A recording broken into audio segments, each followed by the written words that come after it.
You Oh, don't think they no, wake up every no, it's morning, not. walk into the kitchen and say, Todd really did a great job on our kitchen? You don't think that happens No, over no, no. pancakes every morning?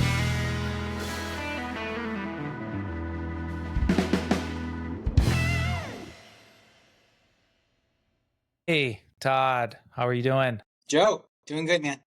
How are Yeah, you? we're here. Yeah.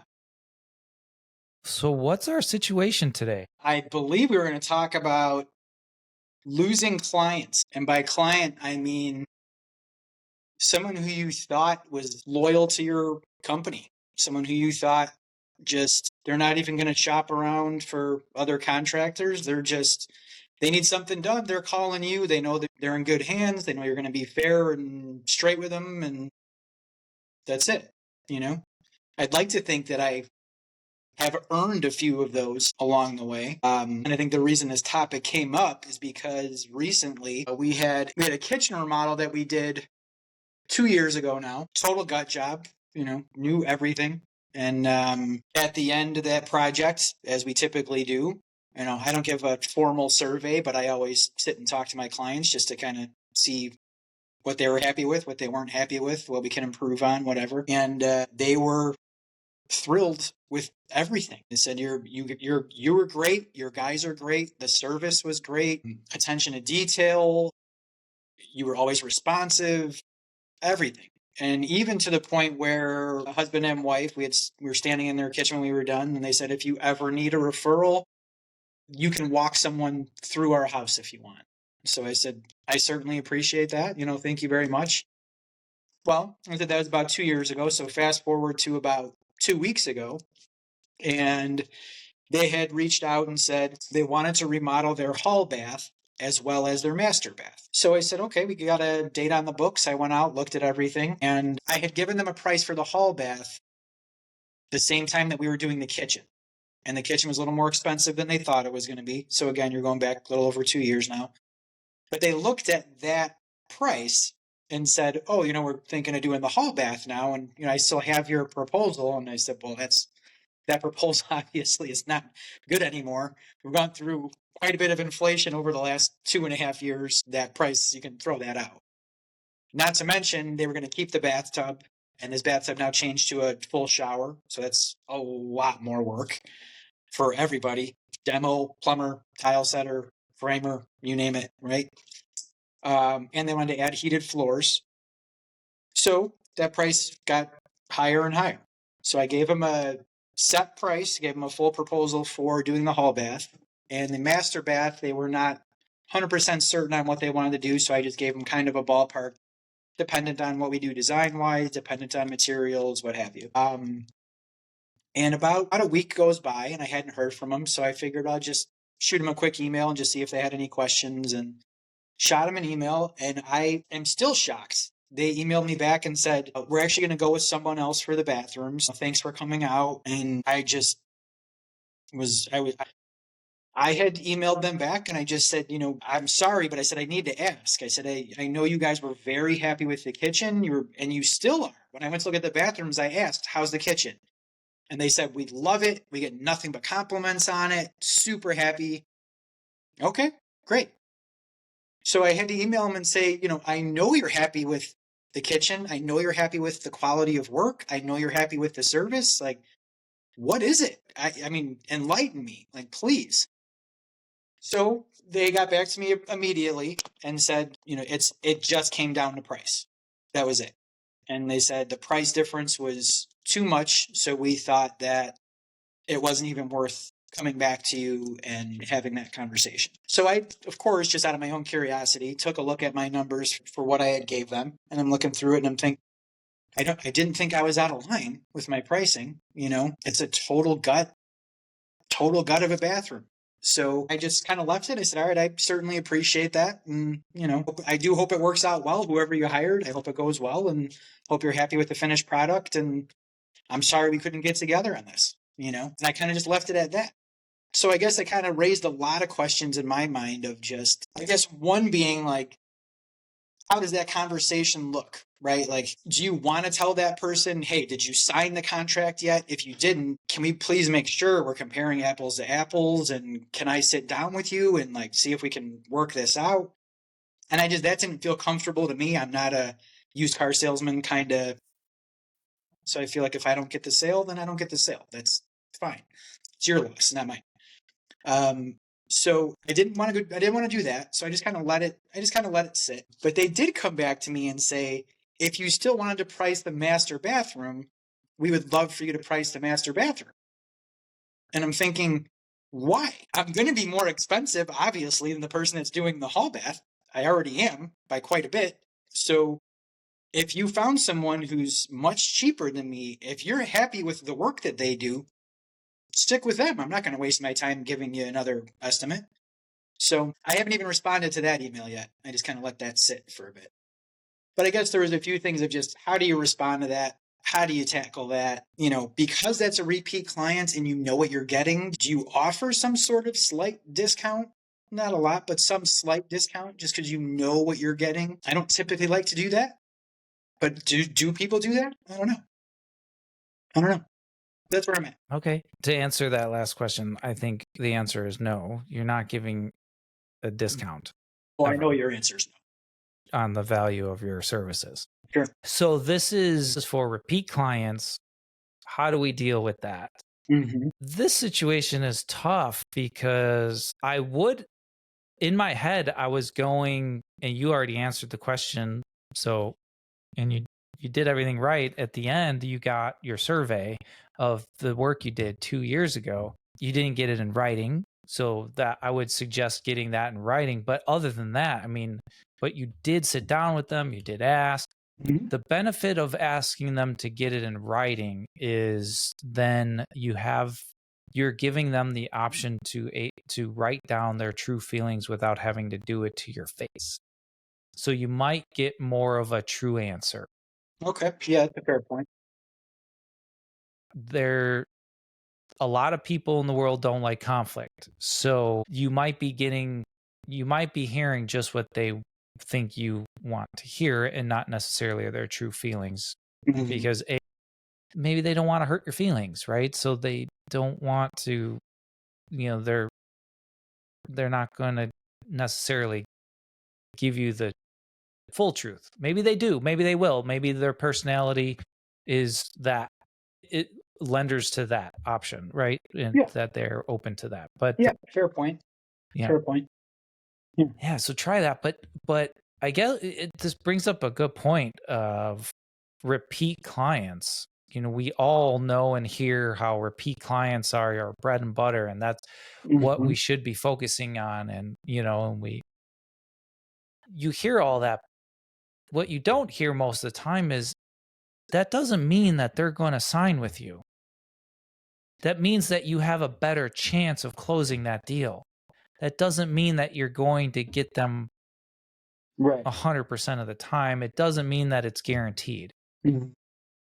It just statistically states that you're more likely to receive them as a client for the second time. Mm-hmm. It's just usually an easier close, right? So how did you enter this emotionally when they first called you asking you to do the kitchen, the bathrooms? Did you treat them any different than you did originally the first time? Yes. By that, I guess I'm asking, like, you weren't asking any pain questions like, why are we doing this remodeling? Why would you want to do this remodeling? What's causing this remodel? Like, how is the current situation making you feel? None of it. You just kind of ran to, well, I already know them. They already know me. Yeah. They want a quote, I'll give them a quote and we'll go for it. And you didn't follow through with the whole building rapport again and building up that trust and all that. Nope. Not okay. Any. Yeah. So that would be my first suggestion would be, flip it. Hindsight's 2020. We are you know. Yeah. And But I guess I you know, feel like, I mean, you bring up it's a very good point. I guess I just feel like there's a part of me that's like, that's part of my benefit of having that repeat client is that you know them already. So I know their situation, family situation. I know how many kids they have. I know how old their kids are. I know they have two little dogs. I know they have I know they don't want to move anytime in the next 10 years.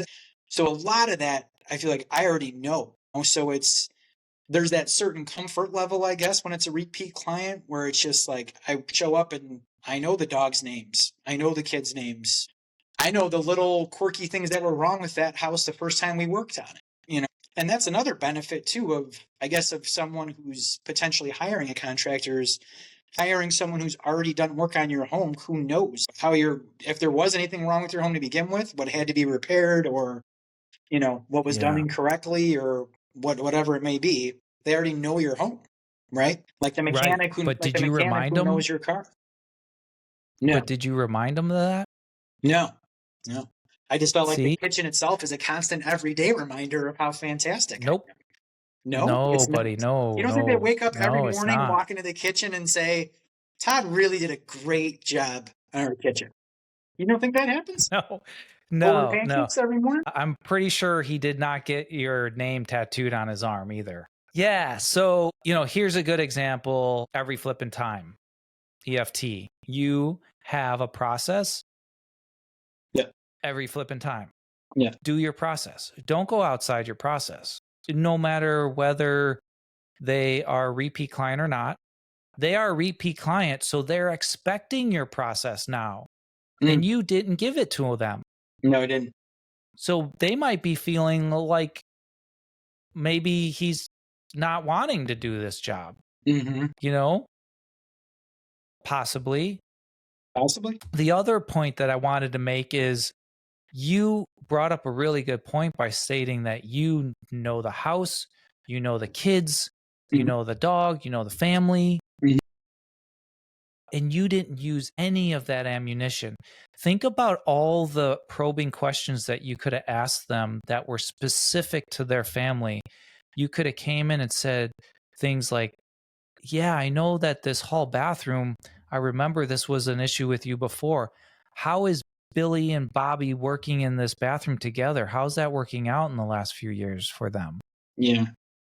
I asked how You the know dogs the were kids, doing. you know that's how the dogs are doing. Might have guessed. That's fair. I mean, definitely ask. Yeah, you should definitely find out how the dogs are doing first. Yeah. But then follow up and find out how the humans are using that space. Right.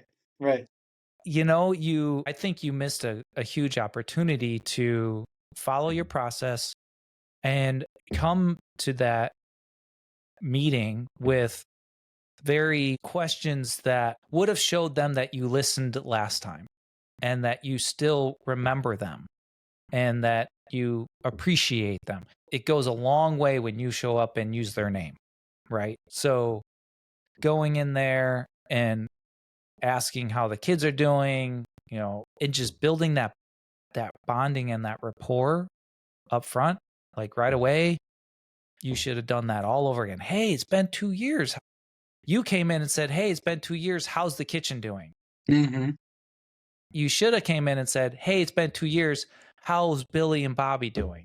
How are they doing on their soccer team that I know soccer was a big thing 2 years ago? How's that working out with them? Hey, I remember, Jim just got that promotion at work right at the end of the job last 2 years ago. How's he doing? How's that working out for you and your family? Yeah. Very What true. has what has changed?" A simple question like, "Hey, it's been 2 years. Like, you know, what's changed in your life since then?" Right. Yeah. Just build that up. You got to build that all up again. Good point. Especially, Good point. especially if you're not following up with your clients afterwards. If you don't have a good 90-day, 1 year follow-ups, which I don't think you do, then if you're not doing those, right? If you're not keeping those relationships and those shooting out emails and all that type of stuff, which is a whole nother avenue. Then you gotta, yeah, they know you and they know that you do a good job. Mhm. Show them that you're ready to do another good job, right? Sure. And that you care. Sure. So I think right there, building that trust, the bonding rapport in the beginning, following your process. I mean, and I hate to like throw you under the bus, but I don't think you did No, go much ahead. right. You know, Yeah, like you went in there expecting the client to go with you because it's a repeat client. I I think absolutely did. if you I yeah, absolutely and did. I think 98%. I was at 98% walking in the front door. And to me, it was just a formality that I was even going to look at the bathroom. I'm yeah, you honest just again, got to change that that's how mindset. confident I was, which probably telegraphs through to a certain extent too, right? You're probably walking in the front Yeah. door and that may even have come across as slightly arrogant. And she may have been like, Todd was he was a little arrogant this time around. He was a little, it's possible. It's possible. Yeah. Yeah. But Yeah. to your point, you're right. Maybe you don't stray from, how you approach a project and the questions that you ask and the formalities that you go through and make sure your sales process is staying the way you intend it instead of just walking in too casual, too confident. And yeah, yeah, it's a good point. I still just Yeah. It- I was shocked by it, especially too because I walked in and looked at their yeah. kitchen. And I was like, I even thought to myself, I was like, shit, I did do a really nice job on their kitchen. It looks great. It looks great. So I'm just Did thinking, you did you did you hurt your shoulder while you were there patting yourself on the back or right? Yeah,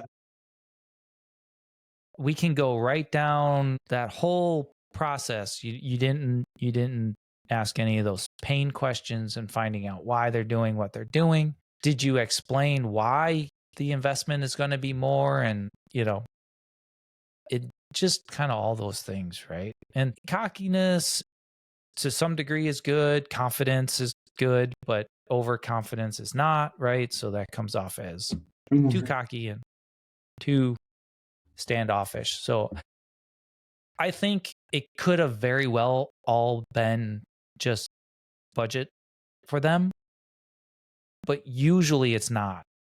Usually it's not. Now, I mean, if this is just a big number gap from theirs to yours, then usually you can't bridge that gap. You have to be close. Yeah, But, right. you I usually was just need to show them the value.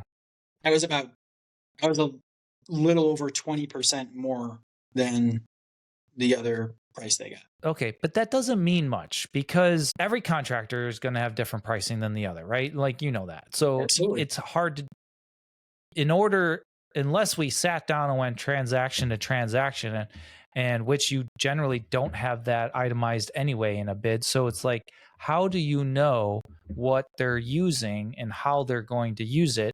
That's really difficult. And it's super difficult for a homeowner to do it because they're not usually not knowledgeable about what the materials are and how they're going to be used and what the best practices are. So And I that's thought really about that too. difficult. I thought about that too because So they wanted heated floors. So if they're yeah, doing but heated there's like floors, a bunch of different heated floors out there. So which one are you using and how are exactly. they Are using you it? are you putting down a chintzy little just rectangular electric mat that's bottom Yeah, of the of barrel course. and not going to do I get it anything? at Lowe's. Right. I get it at Lowe's. Just Yeah, so you just cut it to here's a pieces and three just foot plop by it down. 5 foot rectangle, and 60% of the Mhm. floor will be heated.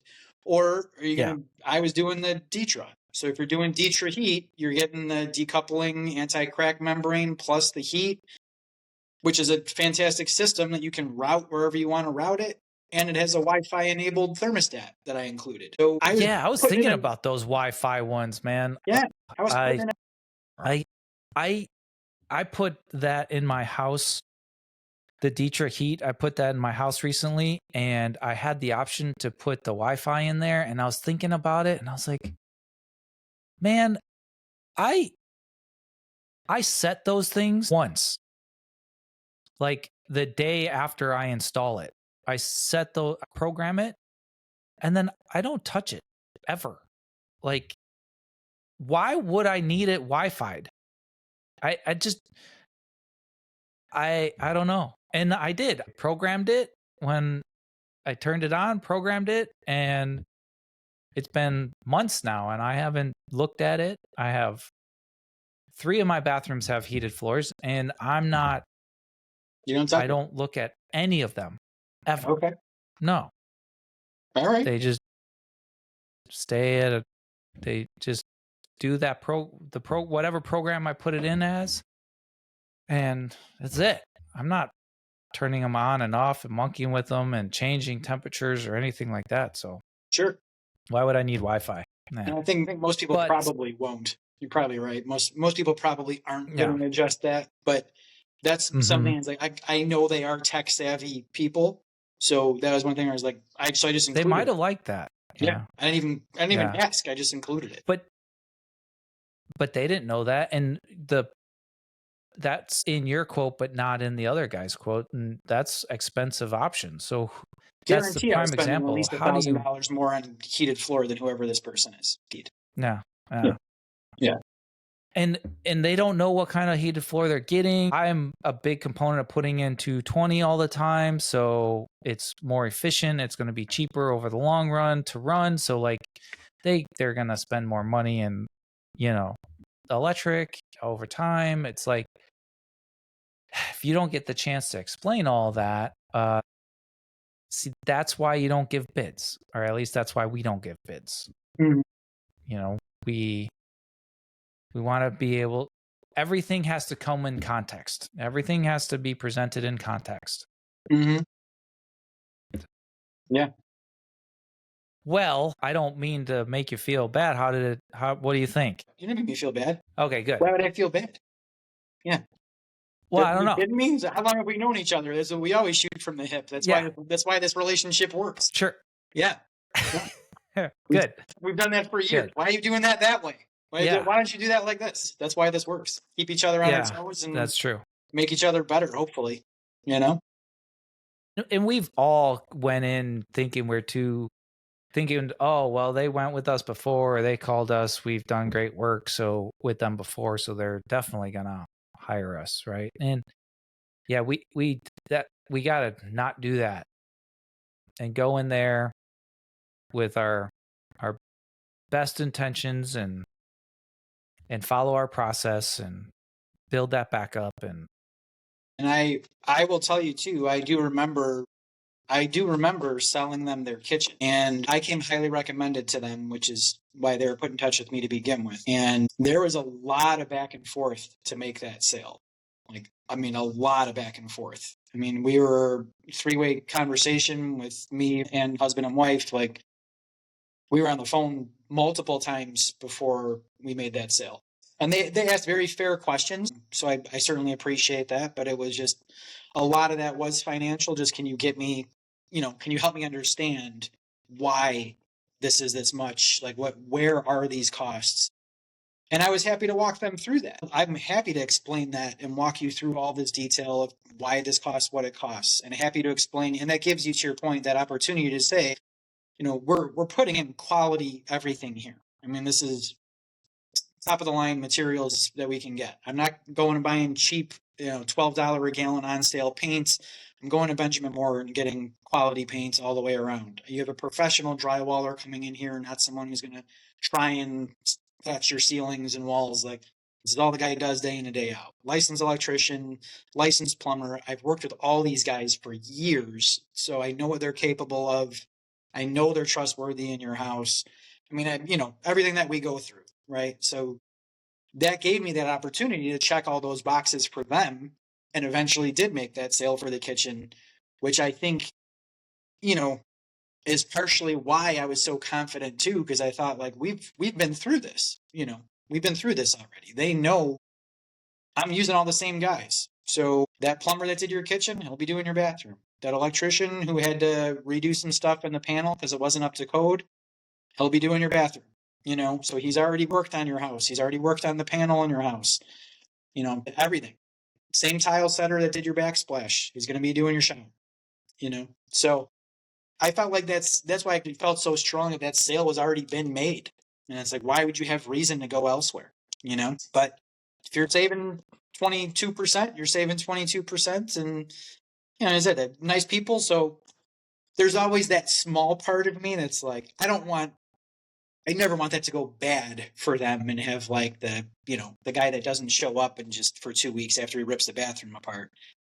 But there's that small part of me that just wants them to come back and say, yeah, they did okay, but your guys are a little more quality oriented. Your guys are a little more service oriented. Your guys cleaned up better after themselves. You know, those kinds of little things where you know this is why you're charging what you're charging, you know? So there's that small part of me that I get some sort of feedback down the road where it's like, yeah, we wish we would have spent the extra money and went with you a little bit. You never know. They might end up spending that money anyway with change orders or whatever if the guy didn't think all of it through. Yeah. Yeah. We didn't even touch on that. That's a very good point, right? The foot in the door price. How many guys do that? You give the foot in the door price and just say, just to get the job, knowing that you're going to give them 4 or 5 change orders before that's done, and you're going to be up over, well over what you quoted them to begin with, right? That's a very good point. I don't like that mentality. I'm not that guy. I never have been. I would rather give you a price that's a little bit higher, and then if anything, once you make all the selections, you come back and say, hey, you know what? Actually, this came in a little bit cheaper, you know? I'd rather be that guy. Yeah, I wanted to touch on something that you mentioned earlier, that you remembered selling that kitchen and all the back and forth it was and how much you had to, they asked you to explain financially, like why this was this. And that was you already knew that. You knew that that's how they were. So Yeah. could have set up an appointment to go in and do that all over again with your current bid. Did you just email the current bid? Oh, yeah. Yeah. I always do. So you missed the opportunity to sit down with them, and maybe the new guy or person did that. Maybe they set up a separate appointment, came and sat down with them and went over their proposal, and that's what made them feel like, well, Maybe. Todd just sent it over and it's just a dollar amount. There's no context. So it's just a dollar amount. Well, it's not just a dollar amount. I give a pretty detailed proposal. If they read it, how many homeowners actually read it? I would hope they read it. There's no? You don't read all 27 pages when you buy a car? No. A good portion of your clients will not read the whole contract. They will look at the dollar amount and make that decision. Yeah. Which they figure all the other stuff can get worked out. Yeah. Yeah. Which is not the right way to do it. I mean, that's why we sit down with them and we actually go through the contract paragraph by paragraph with them and make sure that they understand it, and then they initial each page, make sure we're all in agreement of how this works. Sure. Well, I think that was a good example of, how we can better help our clients, our repeat clients, right? And not take everything for granted, or not take them for granted. Yeah. Yeah. Yeah. Don't stray from your process. Don't stray from your process. Very good. Yeah. Any other takeaways? Amen. Amen. Yeah. The only other takeaway, which we just touched on kind of lastly there, was just because you had mentioned the guy that's going to give him, multiple change orders and get back up to that price anyway, right? And I guess part of that is like, you never know who you're bidding against, at least most of the time, So there's so many different types of companies. You get your one guy, you're chucking a truck, one guy doing everything, right? He's going to come in, look at the job, sell you the job. He's going to come in and do all the demo. He's going to do the carpentry. He's going to do the tile work. Maybe he brings a plumber in, maybe does it himself.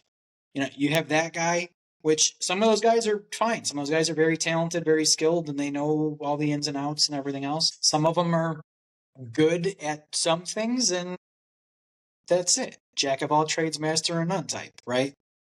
And then you have your you know, are you competing against that guy, or are you competing against the guy similar to me who has a couple employees, who is going to bring in licensed and insured subcontractors?